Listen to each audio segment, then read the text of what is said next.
What's up, bitches? So we really have to talk about the last episode of Pose. I watched it last night. Went over to my friend's house and we were bawling our eyes, bitch. Like we've already been bawling our eyes out at like the other episodes, but this episode was just so well done.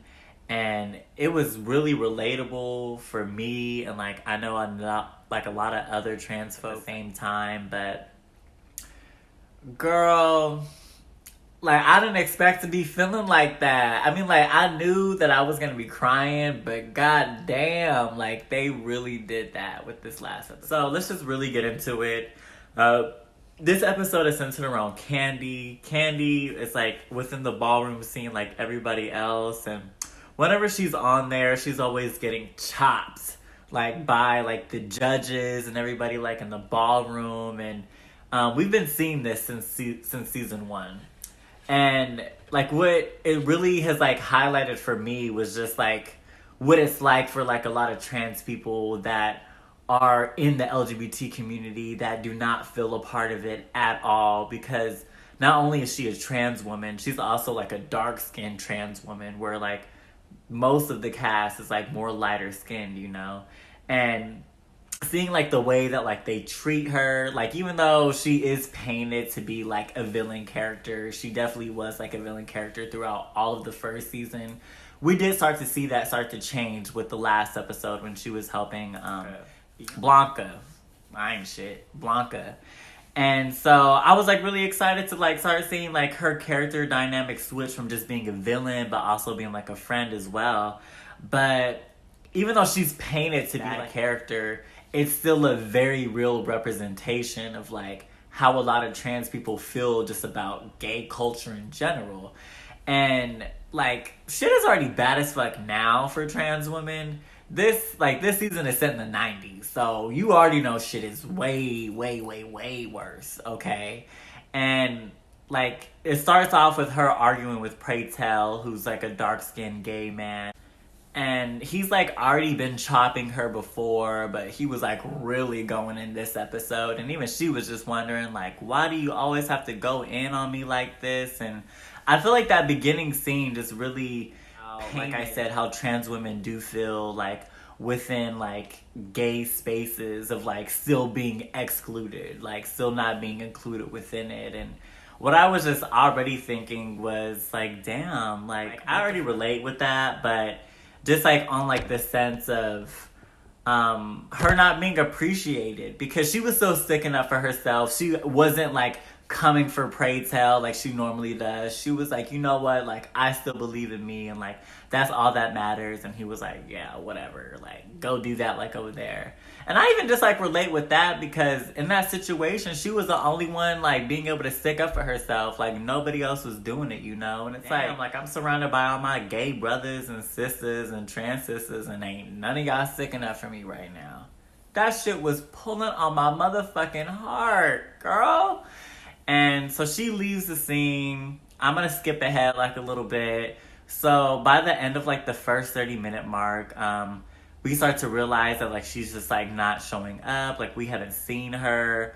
And we do find out that she is dead. And the way that she dies is like the way that so many trans women do die. It's like while they are at work, because it's hard for trans people to get jobs, and so they usually have to turn to sex work, which is really dangerous work. They end up getting killed because men don't want to be known for being with a trans woman. And when I seen that scene of her like dead, like I already kind of knew that it was coming because I had seen posts from like Janet really talking about how powerful the episode was, and I really didn't want her to die. But just like seeing the image, like that was already like tears right there, even though I kind of did see it coming as well. Now, the way that they did the rest of the episode, oh my god. Oh my fucking god, bitch. And so the rest of the episode was spent like at the funeral.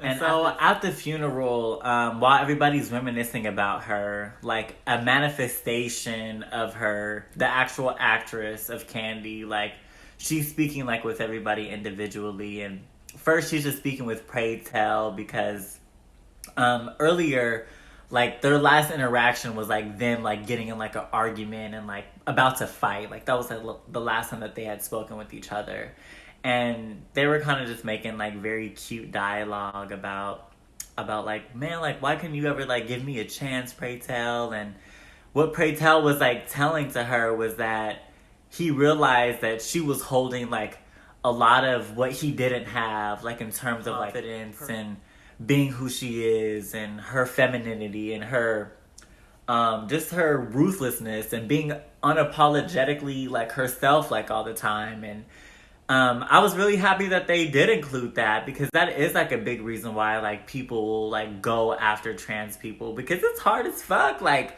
living in your truth every fucking day in a society where they don't want you to fucking live, where the only images that you really see of us are being dead like on television. And being able to point out that insecurity that was just like within Pray Tell, I feel like it really highlights like where a division like is created like amongst like trans women.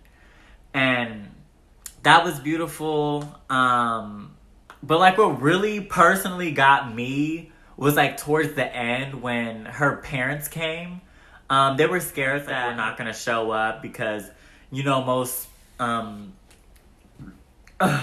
a lot of the times, at least within like trans people's lives, like they're disowned like from like their family, and like they don't want anything to do with them. Like if anything, like they're fine with them being dead. Like they don't feel like anything.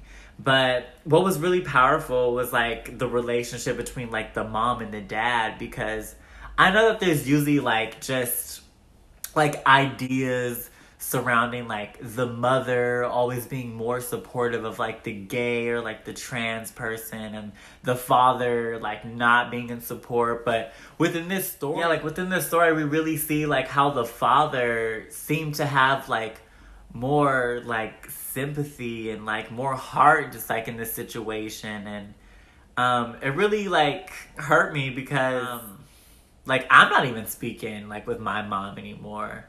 And I was just convinced that just because I had a gay mom, that she was automatically the one that was going to be more supportive of me, like in my journey and stuff. Honestly, like in my experience, like I still talk to my dad like on the phone every day. And even when I just think about like my upbringing and like whenever people would tease me for being like gay or like acting too girly, and my dad was always like the main one there that was like there to protect me. And it was really like my dad who like stuck up for me and who was like, yeah, like I don't care what you motherfuckers say, like that's still like my kid at the end of the day, and like I'm gonna kill anybody's ass who's like fucking with them. And that was the same energy that I was like feeling from her father. And it was just like when they like summarized, when Candy like summarized like talking like with her, she was really just thanking her dad about how he was the one that like really toughened her to be able to become trans, to be able to like have that strength. And towards the end, like the dad was saying like, but you can't leave now, like we're only just now getting started, you know. But like after that she was gone, like because like whenever she was like done like with the scene with like one of the co-stars, just like tear because she was like already dead.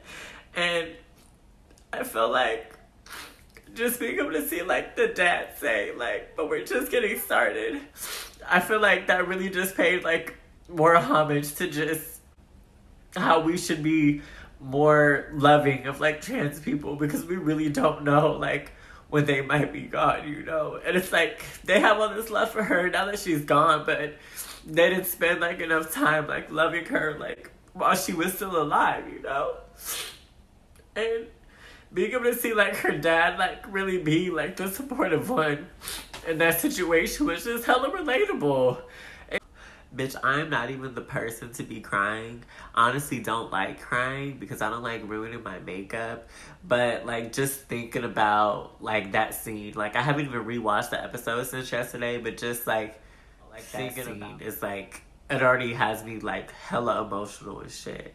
And that just shows you like how good this fucking show is, why everybody needs to watch like that episode in particular, because it just relates to just like how like, things have not changed since then. Like, this was set in the 90s. Things are, shit, I don't know if they're even worse now. Like, what the fuck? Like, Pride Month was such a bad month for, like, trans women. Like, there was so many women that were killed, and having, like, this episode come out was just, you already know.